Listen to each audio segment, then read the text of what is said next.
I think one of the hardest things from my point of view, when I was diagnosed with cancer both times, was coping with friends and family.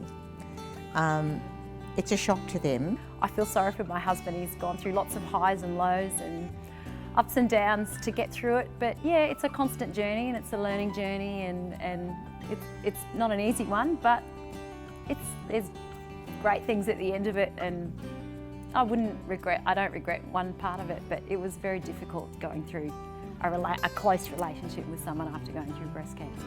I think men are less equipped to reach out to others, to ask for help. They don't go to support groups, they don't want to sit around, they think support groups are sitting around in a circle singing Kumbaya and holding hands. That's not their go for most blokes. I think men want to fix stuff, that's their natural inclination. Either fix it or bury it so they don't have to deal with it. And that makes it quite difficult. I would love men just to get the message that if they can just listen, that's a really good start. Because actually, we know there aren't any solutions. We know they can't take the cancer away or assure us that we're going to survive. But just kind of acknowledging that it's tough, or just listening without necessarily telling us what we should do or which way to go, is a really good start. I also think going out and finding a mate or somebody who you can talk to is important. When I was diagnosed, I was a single parent with 3 boys, and I had lots of friends, but I didn't have a lot of family help. My father had just died and my mother's in a nursing home. And at the time, I told the boys I wanted it to be very positive and for them not to be worried, because a girlfriend of mine had died of cancer a year or so earlier. So I told them exactly what was happening, and I said I was going to have a mastectomy and then there'd be treatment after it, but I was going to be fine. I was pretty sure, and the doctors were doing the best thing for me. I just thought the positive story for them would be I've had it chopped out and now I'm working on the treatment. And I said, every time you see me sick from now on, it's got nothing to do with cancer, nothing. It's to do with the treatment to make sure it doesn't come back, which is the truth. And it's pretty hard, I think, for children it's scary, when your hair falls out and all of that, and they see you so sick. So I was constantly telling them, oh, isn't this awful, the treatment that I'm having, and it's not the cancer. So I just tried to really emphasise that so they wouldn't be frightened or scared. The effect it has on your kids is major, really. I think most children see cancer as a death sentence. They don't see it as something that can be cured or something that you can live with. My inkling was not to tell them. They were 6 and 8, and I thought we could just say I'm sick and had to go to hospital and make up a story. But actually, people around me advised me against that, which was actually very helpful. And they said to me, you've got to say the word.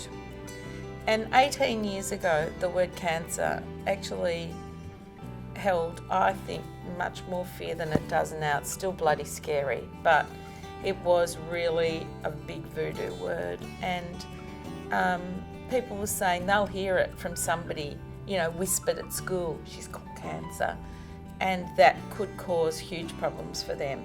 The fact that they didn't know, and maybe it was so bad that I couldn't tell them. We had one teenage stepson at home, just going through his last year of school, and another one living out of home and just starting work. And boy, that's a precious time where you really want to put your resources in those 2 young men just being launched out in life, and all of a sudden there's this other sort of thing that you've just got to do it right in the best way possible.